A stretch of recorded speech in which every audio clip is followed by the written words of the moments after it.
Ed eccoci come promesso con l'ospite Giuseppe Napoli, che è presidente di Federsanità ANCI del Friuli Venezia Giulia. È ritornato nei nostri studi e qui con noi. Nella puntata precedente abbiamo parlato del compleanno di ANCI, di Federsanità, scusate, ANCI, che ha compiuto 25 anni proprio pochi giorni fa. Bene, oggi, se nella puntata precedente abbiamo fatto così, abbiamo dato un occhio praticamente ai 25 anni, alla storia della sanità della nostra regione, oggi invece parliamo di programmi che ha Federsanità, tutti i programmi che praticamente si riescono a organizzare grazie a questa collaborazione che viene attivata da Federsanità, che mette insieme i comuni, la sanità, i cittadini, quindi un grande lavoro il vostro di organizzazione. Beh, è un lavoro soprattutto che ci impegna, come dire, a 360 gradi, che ci impegna perché coinvolge soggetti anche diversi, specie negli ultimi anni. È preciso che negli ultimi anni c'è stato proprio un cambio di passo. Nel 2009 abbiamo deciso anche di ampliare la rete associativa, mentre prima partecipavano solo le aziende sanitarie e il sistema sanitario, gli IRCS, gli istituti di ricerca e cura a carattere scientifico, Burlo, CRO, la nostra famiglia. Da quell'anno abbiamo cominciato ad aprire alle ASP, alle aziende per i servizi pubblici alla persona, che sono poi le case di riposo vecchie IPAB, sono 23 in tutta la regione, e poi negli ultimi anni abbiamo aperto anche alle case di riposo comunali. In realtà abbiamo ottenuto dei risultati inaspettati anche per noi, siamo arrivati ad aver associato praticamente la totalità delle ASP, sono 23, e soprattutto anche le case di riposo comunali, che negli ultimi anni siamo arrivati a ben 12 case di riposo comunali che fanno parte già della nostra organizzazione. Ecco, perché è importante avere nei comuni queste case di riposo, ossia dei riferimenti locali, cosa che un tempo magari c'era, ma molto più in piccolo rispetto ad oggi? Beh, cominciamo a dire per esempio che negli ultimi 20 anni è cambiato anche il ruolo della geriatria negli ospedali. Sì. Quando invecchiare non è una malattia, invecchiare è un percorso della vita, alcuni riescono a invecchiare bene, altri meno bene. Per quelli che riescono a invecchiare meno bene a volte ci sono problemi anche di cronicità che vanno affrontati evidentemente in strutture, e alcune di queste strutture non necessariamente sono ospedali, anzi il più delle volte non sono ospedali, sono strutture proprio che sul territorio sono vocate a fare questo tipo di servizi, e quindi l'idea che questa rete di strutture potesse in qualche maniera interfacciarsi col sistema sanitario e interfacciarsi con gli ambiti sociali dei comuni è stata una cosa importantissima, di cui noi siamo molto molto orgogliosi, perché abbiamo riportato centralità in servizi che riguardano circa 10.000 posti letto in regione. Quindi parliamo di numeri enormi, se ci pensate bene, perché c'è il sistema ospedaliero e poi c'è il sistema di queste strutture, che sono le strutture, ovviamente non sono tutte pubbliche, noi o ci occupiamo di quelle pubbliche, che sono il 50% di questi numeri, ma vi assicuro che anche per esperienza anche il terzo settore sta facendo un lavoro molto egregio, e il privato fa la sua parte evidentemente con un spirito ovviamente imprenditoriale, come giusto e logico che sia.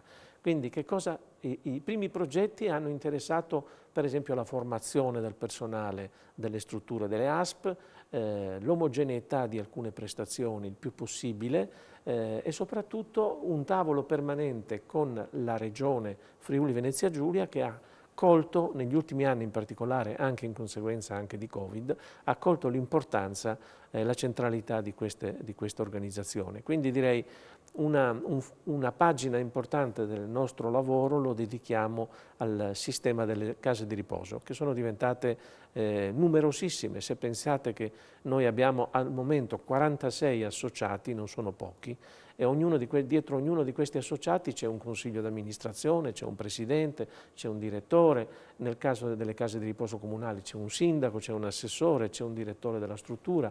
Ecco, poi abbiamo allargato per esempio a un'altra... Senta, proprio in queste strutture, difficoltà a reperire personale? Moltissima. Ecco, perché Moltissima. appunto è un problema molto diffuso. Moltissima, moltissima, anzi questa è una delle note più difficili, che non riguarda evidentemente solo le strutture sociosanitarie, ma riguarda anche il sistema sanitario stesso. Sì. È inutile raccontarci sempre cosa mancano. Mancano medici, mancano professionisti per il territorio, medici di base, che dovrebbero ovviamente essere sostituiti velocemente, non con percorsi molto lunghi, molto laboriosi. Mancano infermieri, è una figura centrale nell'organizzazione del sociosanitario. Sono fondamentali i medici, senza di quelli ovviamente non andiamo da nessuna parte, ma sono altrettanto essenziali le figure degli infermieri nelle strutture ospedaliere, nelle strutture sociosanitarie e nel territorio. Pensate alla funzione dell'infermiere di comunità. Ma non so quanti nella nostra regione, a parte gli addetti ai lavori, sanno che questa figura è nata in Friuli Venezia Giulia, nella Bassa Friulana, ed è una figura che oggi trovate nel piano nazionale di resilienza, praticamente di rilancio del sistema paese, dove è prevista un capitolo a parte per citare l'esperienza degli infermieri di comunità che vanno portati in tutta Italia. Ma è partito da qui, è partito con... Quindi non si guarda solo ai modelli Toscana e Emilia-Romagna, ma abbiamo anche noi dei modelli organizzativi che vengono presi ad esempio. Vanno presi ad esempio perché questi sono fondamentali, perché il cittadino se li trova vicino alla porta di casa proprio, perché danno dei servizi a chilometro zero, come si dice in gergo, e perché soprattutto poi si interfacciano col sistema sanitario, sgravando gli ospedali e le strutture da quelle che sono, come dire, i famosi codici bianchi o comunque addirittura qualche volta anche prestazioni che non hanno nessun valore sanitario, a volte sono solo sociali e sono anche delle antenne, perché assieme ai comuni, al sistema sociale dei comuni, spesso le persone anziane hanno bisogno sì di cure, ma a volte hanno più bisogno di avere persone vicine, socialità, affetto, anche di superare la solitudine, che è una delle caratteristiche, purtroppo in una regione ad altissimo invecchiamento, è una delle caratteristiche delle nostre attività.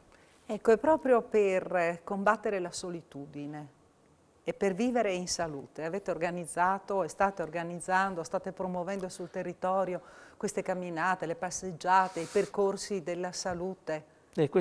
C'erano stati ancora tanti anni fa, no? Così, c'erano state delle iniziative sporadiche prese magari da singoli professionisti. Io penso al percorso benessere del cardiologo, certo, no? Del professor Feruglio, progetto Martignacco, il progetto Martignacco, il professor Moss a San Daniele. A San Daniele, ma questo è più recente, quello sì, di Moss. Ma uno dei primi è stato proprio ancora, cos'era, 35-40 anni fa. Sì, ecco, e adesso stanno nascendo tutte queste iniziative sul territorio che un tempo appunto erano iniziative sporadiche, guardate come cose sperimentali, no? Nuovissime. E adesso sono diventate metodiche, sì. Perché la Regione nel 2018 decise di finanziare e di chiamare Federsanità a coordinare un progetto che va proprio nel senso che diceva lei.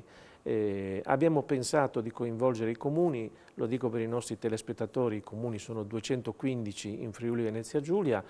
Oggi, mentre vi parliamo, 70 comuni, che non sono pochi, sono praticamente un terzo, 70 comuni hanno aderito a questo progetto. Questo progetto si chiama FVG in Movimento, 10.000 passi di salute, e cerca come obiettivo la valorizzazione dei percorsi locali, possibilmente pedonali, in qualche caso anche ciclabili, ma il più delle volte pedonali, e in qualche maniera su questo progetto ci hanno creduto poi Promoturismo, che si è, come dire, spesa per valorizzare il turismo lento, che è una nuova modalità molto, molto importante anche del modo di vivere il turismo in questi anni. È la stessa Università degli Studi di Udine che su questo ha sviluppato una ricerca per cercare di capire perché le persone si muovono poco, che cosa li induce a non uscire di casa, scoprendo cose simpatiche del tipo ma nessuno ci ha mai detto che quella strada si poteva andare,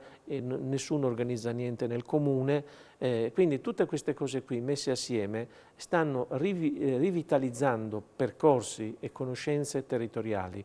Direi che è un risultato... Che in tempi di Covid, tra l'altro, è stato molto importante, molto importante. Sì, Quindi noi siamo molto orgogliosi di questo lavoro, l'obiettivo è arrivare almeno a 100 comuni per 10.000 passi, ma vorrei, se lei mi consente, prima di chiudere questa opportunità, ricordare che abbiamo sviluppato altri progetti, come quelli che stiamo cercando di fare assieme alla Facoltà di Scienze Motorie di Gemona, che riguardano sempre il tema del movimento, ma vorrei ricordare anche impegni sul tema della disabilità, in particolare sulla digitalizzazione, con un documento che per noi è stato molto importante, che si chiama Carta di Trieste, nella quale in qualche maniera si è tratteggiato l'idea di un nuovo modo di rapportarsi con la salute, quello della digitalizzazione, della telemedicina, un rapporto col paziente a distanza. Di questo Federsanità ha molta strada da fare